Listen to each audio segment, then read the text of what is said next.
Lately it's been kind of hard to miss all the discussion, especially across certain news channels, right? Absolutely. About Donald Trump's recent actions on tariffs. Yeah, it feels like a bit of a roller coaster. One minute they're up, the next they're being paused. So for this deep dive, we really want to try and unpack what's going on, focusing on this recent pause. The pause on tariffs he himself had implemented like not that long ago. Exactly. And you shared some really interesting material for this. We've got these excerpts from a YouTube video transcript, The Ring of Fire. Right. And they definitely offer, let's say, a critical perspective on these events and, how the media is covering it. And our goal here, just to be clear for everyone listening, isn't to tell you what the right answer is.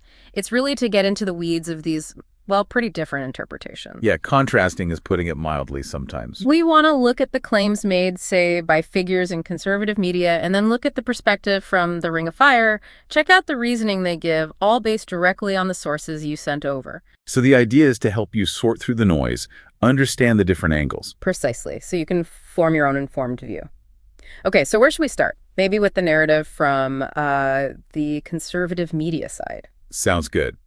What's their general take on this tariff pause? How are they framing it? Well, according to the transcript we have, Laura Ingraham on Fox News called it a brilliant move. Brilliant. Yeah. Her argument basically is that it's all part of a bigger strategy. Like the idea is you temporarily ease tariffs on countries you're negotiating with. Okay. The friendly nations, maybe. Right. And then you massively hike tariffs on China. She even mentioned potentially jumping to 125%. Wow. 125%. That's significant. A huge jump. So the goal is to really squeeze China economically, weaken their influence. So from her view, it's not backing down. It's like a calculated step. Right. So the emphasis is really on this being deliberate, tactical almost. Yeah. Like a chess move, part of a well thought out plan with next steps already figured out. Exactly. And what else did they focus on? Well, following that idea of strategy, Sean Hannity, also Fox News, seemed to really double down on that. Okay. Suggesting this whole thing just proves Trump knows what he's doing.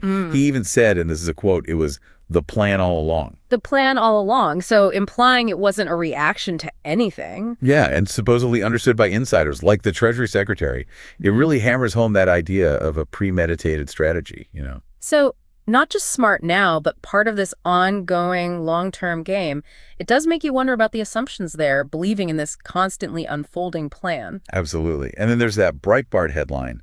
That really jumped out. Oh, yeah. Read that one out. It's quite something. Okay, it says, Art of the Deal Trump tariff, pause friendly nations down to 10%, while we negotiate China rate cranked up to 125%, stocks soar immediately, world unites against CCP. Whew. That packs a lot in, doesn't it? It really does. Strategic pause for allies, massive hike for China, immediate stock market boost, and the world uniting against the CCP.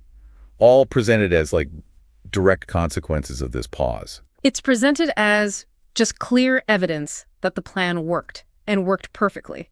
Very definitive framing of a complex situation. Super definitive. It links the pause directly to just a whole cascade of positive stuff.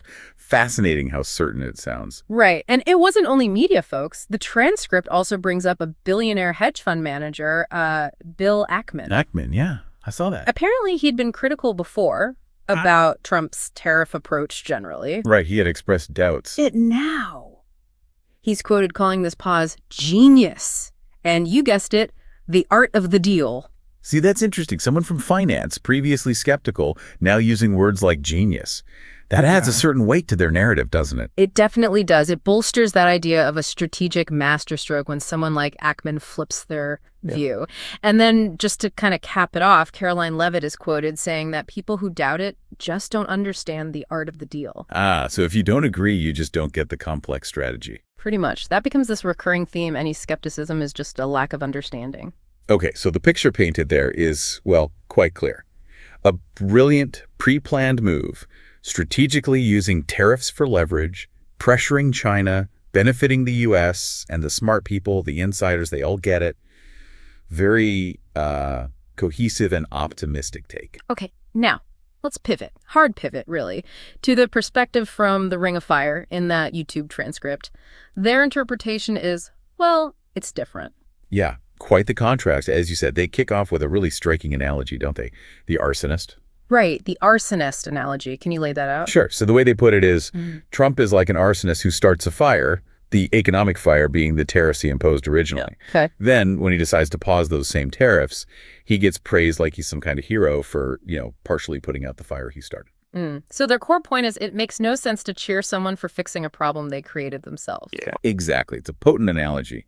It directly attacks that strategic brilliance idea by suggesting the first move, the tariffs themselves, were actually harmful.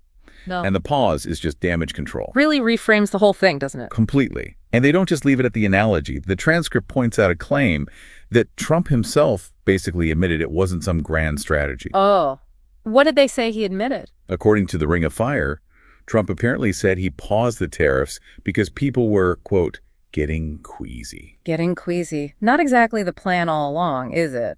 Not quite. It directly contradicts that narrative, suggesting it was more of a reaction to negative feedback or nervousness. That's a really critical point. If the person doing it says it's because people got queasy, it really weakens the whole pre-planned strategy argument being made elsewhere, raises questions about consistency. Big time. Then they tackle the claim that, other countries are now lining up, eager to negotiate because of this brilliant move. Right. Breitbart headline suggested that. Well, the Ring of Fire presents the counter-argument. They say reports actually indicate these countries aren't even returning calls. Ouch. So not exactly eager negotiators. Doesn't sound like it, which casts, serious doubt on the idea that this pause is actually working as some kind of effective negotiating tactic. So instead of countries lining up, the picture here is more like disengagement or maybe just confusion. Yeah, something like that, Yeah. Which again challenges the narrative of strategic success. They also brought up how other global players were reacting, didn't they? They did. The transcript mentions this view that Europe was secretly loving the U.S. economic uncertainty from the tariffs. Loving it. Why? Seeing it as an opportunity, maybe, for them to step up and become the new, economic powerhouse while the U.S. was dealing with this self-inflicted turmoil. Interesting perspective. And wasn't there something about Russia, too? Yeah, even more pointedly, it mentions Russia supposedly joking, or maybe not joking, that Trump deserved a solo medal for damaging the U.S. economy. Wow. Okay. So those claims paint a picture where the initial tariffs were actually bad for the U.S. on the world stage, maybe even benefiting rivals. That's the implication. It's a very, very stark contrast to that world unites against CCP idea we heard earlier. Absolutely.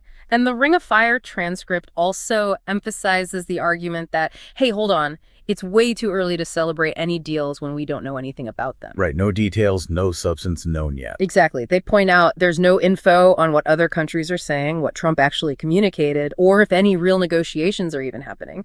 The message is basically, it's irresponsible to call it a win when everything is still completely unclear. So the Ring of Fire view essentially boils down to Trump broke something with the tariffs, made a superficial move to fix it, and now that's being spun by allies in the media as some kind of masterful plan. Damage control presented as strategic foresight. That sums it up well. Yeah. So, it's pretty clear, right? We have two fundamentally diametrically opposed ways of looking at the exact same event.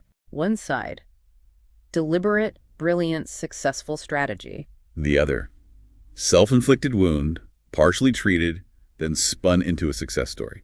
And again, just to remind everyone listening, our goal here isn't to declare a winner between these two interpretations. Not at all. We're just laying out the different viewpoints as presented in the source material you sent, highlighting the evidence each side uses, or, in the case of the Ring of Fire, questioning the evidence presented by the other side. Exactly. I think what's really fascinating, the aha moment maybe, is just seeing how stark that contrast is. How the exact same action, pausing tariffs, can be framed so radically differently. It really does shine a light on the underlying assumptions, maybe the motivations behind these interpretations, doesn't it? Yeah. Why is one side so quick to call it genius while the other sees it as just cleaning up a mess? It's quite revealing about how narratives get constructed. Precisely. And hopefully understanding these different frames helps you, the listener, approach the news and commentary you see with a, let's say, more critical eye, considering the lens it's being presented through. Okay, so just to recap quickly, we saw one perspective, calculated, strategic move, positive outcomes internationally and economically. And the other perspective, a reaction to a mistake, possibly benefiting adversaries and being, misrepresented as a success. And this deep dive, drawing straight from the materials you shared, hopefully gives you a much clearer picture of these opposing arguments and the specific points they make. So maybe a final thought, something for you to chew on. Yeah, let's leave the listener with a question. Okay. When we look at actions like this tariff pause, does the stated intention behind this supposed grand strategy matter more than the immediate consequences, the results we can actually see? That's a good one. Or vice versa. And maybe, how should we evaluate these claims of strategic brilliance, especially when they pop up after the fact and maybe seem to contradict earlier statements or what seems to be happening on the ground? Yeah. How do we weigh intention versus outcome, especially when the narrative shifts? It really makes you think about how we interpret events, doesn't it? Right. And the stories that get built around them. Definitely food